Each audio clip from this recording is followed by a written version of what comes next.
നിനക്കെന്താ ഇവിടെ പണി? രാവിലെ 7 മണിക്ക് എണീക്കണം, ചായ വെക്കണം, കാപ്പി വെക്കണം, അത് നിങ്ങളുടെ അച്ഛനമ്മയ്ക്കും കൊടുക്കണം, നിങ്ങളുടെ പിള്ളേർക്ക് പാല് കൊടുക്കണം, അതിനുശേഷം രാവിലത്തെ ഫുഡ് ഉണ്ടാക്കണം. അതിന്റെ ഇടയിൽ നിങ്ങളുടെ അച്ഛനമ്മ രണ്ടാമത് ചായ ചോദിക്കും. അത് ഉണ്ടാക്കി കൊടുത്ത് കഴിയുന്ന ഗ്യാപ്പിൽ എനിക്ക് ഉച്ചക്കലത്തെ ഭക്ഷണത്തിന്റെ പച്ചക്കറി അരിയണം. അത് അരിഞ്ഞു കഴിഞ്ഞ് മേശപ്പുറത്ത് ഫുഡ് കൊണ്ട് വെക്കുമ്പോ നിങ്ങൾ കഴിക്കാൻ വന്നിരിക്കില്ലേ? ഇരിക്കും. നിങ്ങൾക്ക് കഴിക്കാൻ വന്ന് നിങ്ങളുടെ പിള്ളേർക്ക് കഴിക്കാൻ കൊടുത്ത് കഴിഞ്ഞ് വന്ന് നോക്കുമ്പോഴേക്കും മണി 3 ആയിട്ടുണ്ടായിരിക്കും. അപ്പോഴേക്കും രാവിലെ തൊട്ടുള്ള പാത്രങ്ങളെല്ലാം കുന്നുകൂടി കിടക്കണ്ടായിരിക്കും. അത് തേച്ച് വെളുപ്പിച്ച് വരുമ്പോഴേക്കും അലക്കാനുള്ള തുണി ഒരു ലോഡ് ഉണ്ടായിരിക്കും. അതിന്റെ ഇടയിലായിരിക്കും നിങ്ങളുടെ അച്ഛൻ രണ്ടാമത് ചായ ചോദിക്കാം. ആ ചായ വെച്ചുണ്ടാക്കി കൊടുക്കുമ്പോ പിന്നെ അതിനില്ലാത്ത കുറ്റങ്ങളില്ല. അതിൽ പഞ്ചസാര ഇല്ല, കാപ്പിപ്പൊടി ഇല്ല, തേങ്ങയില്ല, മാങ്ങില്ല. ഇതൊക്കെ കഴിഞ്ഞ് അലക്കിട്ട തുണി ഉണക്കി വെച്ച് കഴിഞ്ഞ് വരുമ്പോ നിങ്ങളുടെ അമ്മയുടെ ഒരു ചോദ്യം ഉണ്ട്, എന്താ മോളെ വീട്ടില് വിളക്കൊന്നും വെച്ചില്ലേന്ന്.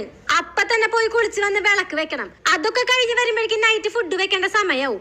അതൊക്കെ കഴിഞ്ഞ് നൈറ്റ് ഒന്ന് 12 മണിക്ക് കടന്നു കഴിഞ്ഞു കഴിഞ്ഞാൽ രാവിലെ 7 മണിക്ക് പിന്നെ എണീക്കണം. പിന്നെയും ഈ സൈക്കിള് റിപ്പീറ്റ്